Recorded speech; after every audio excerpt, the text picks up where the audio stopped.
It's time for the Covrprice Top 10. We haven't done one of these in a while. We're going back 1 year.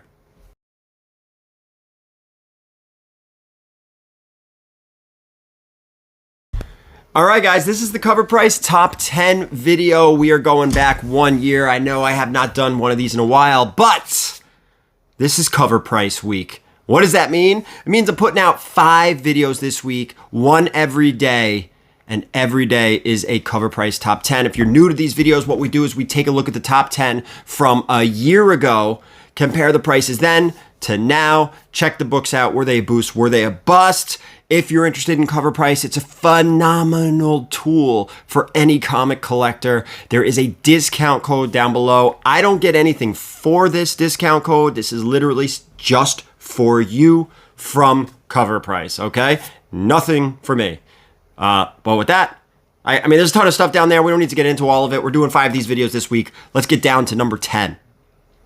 This is Star Wars The Mandalorian number 8. This is the Terry Dodson 1 in 50. 1 year ago, many fans were riding the Mandalorian train fresh off the return of Grogu. This excitement translated into big sales for this excellent Dodson variant featuring everyone's favorite little green guy, with raw copies sold for $45 and graded copies selling for nearly $200, really $190. 1 year later, this variant is readily available for less than $20, and fans and collectors can find graded copies for less than $100. This drop in value makes this book a bust, but for a Star Wars fan, this book seems to be a must-have regardless of the price. I like Terry Dodson. He did all that early Harley Quinn stuff. I mean, he's done a lot of stuff. Avengers. He did the Captain Marvel book. Oh man. I can't even remember the book, but SpiderMan, Amazing, man, I can't even think. I have the cover in my head where Captain Marvel flying and Spider-Man is on her. I can't. Leave a comment down below. Let me know how dumb I am. I can't remember that book, but Terry Dodson did a lot of that early Harley Quinn. He may have done almost all of the Harley Quinn stuff from 2000, her first title, first in title there. Awesome stuff. I do like Terry Dodson. He will be at Terrificon this August. I hope all you guys are going. That is an incredible show. Let's get to number 9. This is Star Wars High Republic, The Blade, number 3, the U1 in 25. That's a mouthful. Charles Soule created an excellent storyline, who's also going to be at Terrificon, by the way, and premise with this High Republic run. Fans were flocking to shops with each release, with many of these issues featuring new and interesting characters in the Star Wars universe. Raw copies were selling for $50 plus soon after release, with no sold graded copies at the time. Fast forward to March of 2024, and this book has been quite stagnant. Copies are listed for $25, but are still sitting with very few sales. There is one graded 9A copy, which was surprisingly low at $30. This drastic fall in value makes this book a bust 1 year later. Star Wars stuff, man, it comes, it goes, it's high, it's low. Stick to the staple keys. That's how, or better yet, the stuff that you want for your PC. Let's get to number 8. This is Stargirl, The Lost Children, number 4, the Todd Nauck 1 in 25. Are you seeing a trend here? Todd Nauck has put out some solid covers over the years, but this Golden Age homage was on another level. Sorry. This book was scorching hot, with collectors paying $90 for near mint copies raw, with high sale of $123. 1 year later, this book is still doing well, but it's very difficult to find. There are currently no copies available for sale raw, but the few sold listings that have been tracked were in the $100 range. While no graded copies were sold last year, a graded CGC 9.8 was sold in October for $134. The current prices and lack of availability make this book a push with much upside. If copies do become available, it will be interesting to see where the prices are. Now, granted, the reason you don't see this book is because how many people ordered Stargirl, The Lost Children, number 4? And how many of those people who ordered that book ordered 25 copies to get to this variant? That's why. We do talk a lot about variants when we talk about these lists. This is one of those ones where you have a combination of an excellent cover, a high ratio, and just not a huge title. So of course something like that will hold value because there's so few out there. With that, and homaging. You had it was a lethal combination of all types of things to make this book hold its value. High ratio on a book that wasn't ordered, great artist, awesome cover. There you go. All right, with that, let's get into number 7. This is Something is Killing the Children, number 1. Something is Killing the Children has become one of the most popular and beloved indie series of the past decade. This book sells well every month, and fans anticipating the upcoming adaptation, well, I should say with fans. In 2023, things were no different. The debut issue, cover A, sold for $280 and graded 9.8 copies, moving at an astonishing 900. The heat on Something's Killing the Children has not let up 1 year later. Raw copies of cover A have surpassed last year's prices. Raw copies are now selling for over $300. You're looking at $330 plus, with a recent high sale of $440 for a near mint copy.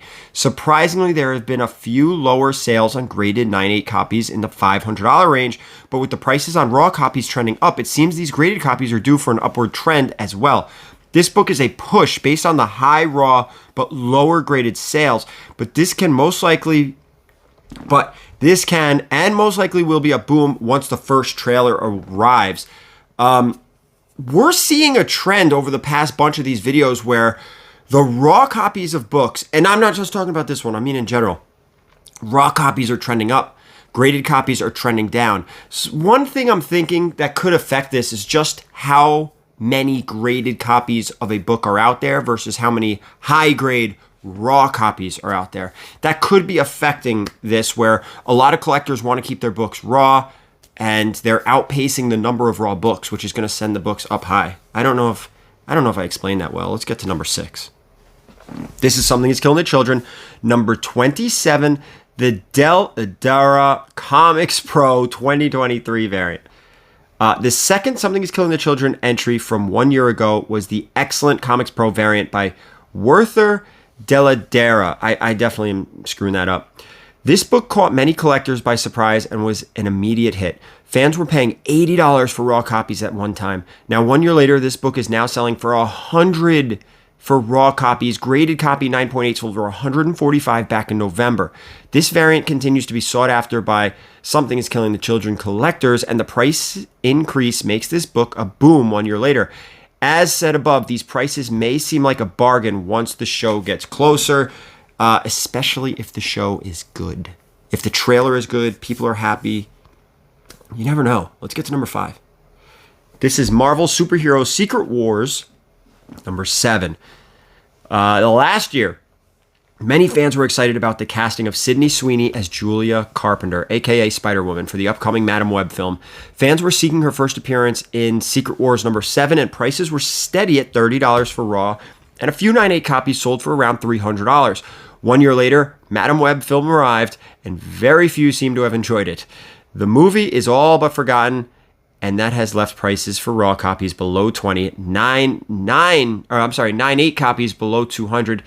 This drop in price makes the book, much like the box office returns, a bust. You like that? Kind of like Sydney Sweeney. Get it? Busty? All right, let's go to number 4. This is Spider-Man: The Lost Years, number 1. It's going all the way back to 95. March 2023 saw the ongoing series for Hallows Eve, and fan reception was very positive.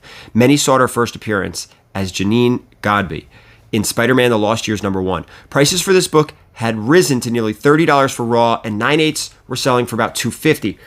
Prices 1 year later are significantly less as collectors have moved on to other characters and storylines. Raw copies can be had for less than $10 today. 9.8s about $130. The book is a bust 1 year later with little sign of recovery in sight. You got to watch out for that FOMO kind of stuff when a good story arc hits and an older character all of a sudden gets super popular. Chances are when that arc ends, the price of that first appearance book follows suit and just kind of comes back down to earth. It doesn't plummet and become, have no value, just comes kind of back down to earth. Let's go to number 3. This is The Good Asian, number 1. Last year, we got the announcement of an upcoming adaptation of The Good Asian with James Wan attached. The Good Asian is an Eisner Award-winning story that saw a huge rise in both sold copies and prices. Prices in March of 2023 were around $16 for a raw near mint copy, and 9.8 sold for $150. Prices 1 year later are a bit lower, with raw copies around $12 and much lower for 9.8s, about $50. The drop in value makes this book a bust 1 year later, but the Wan attached and casting still unknown. There's definitely room for growth. Here's another example of of the raw copy dropping, but not significantly compared to the slab price. We're going to get into number 2, but before we do, I want to remind everybody, check out Covrprice.com. Use the discount code down below. Let's get to number 2. This is Unknown Worlds of Science Fiction, number 1. 1 year ago, The Hollywood Reporter dropped the news that Amazon had acquired the rights to the 1951 novel The Day of the Triffids by John Wyndham. This news saw an increase in sales for the Marvel adaptation from 1975 in the pages of Unknown Worlds of Science Fiction number 1. Collectors were paying $17 for raw copies, and graded copies saw a high sale of $595 for a 9.8. Now, you are talking about a Bronze Age book here. Prices for this book in March of 2024 are stable for raw copies, still $17, but graded prices have fallen significantly. We're seeing this trend.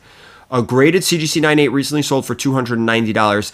The nearly 50% drop in price here makes this book a bust 1 year later. The upcoming adaptation definitely leaves room for growth as casting and more news are hopefully coming soon.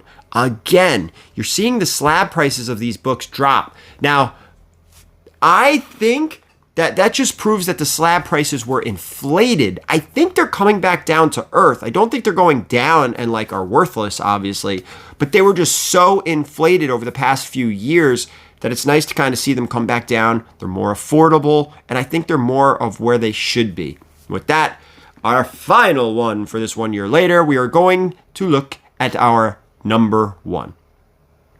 This is Deadly Neighborhood Spider-Man number 5. The Juan Ferreira, I screwed it up, is regular type. I thought this was a variant. All right, here we go. Dream Spider was the talk of the town in early 2023 as this book topped our top 10 2 weeks in a row. Collectors couldn't get enough of the new character as they paid $25 for raw, and while there were no graded copies sold in March, there was a graded 9.8 sale for $160 in June of 2023. Raw copies have remained at the $25 price 1 year later, with some slightly higher, but most graded copies have dipped a bit. There was a graded 9.8 that recently sold for $95, much lower than the above-mentioned $160. This drop for graded copies, yet a slight rise for raw copies, again, you see it trending, makes this book a push 1 year later. Dream Spider could see more attention if used in future storylines, thus leading to the possibility of future growth. That is our list, guys. Make sure you check out Covrprice.com, check out their movers and shakers list, and come back here tomorrow. Crazy, we're doing it tomorrow. We're going to go back 2 years. We're going to do the same type of thing, but we're going to go back 2 years. Thank you guys so much for watching, and as always, keep it comics.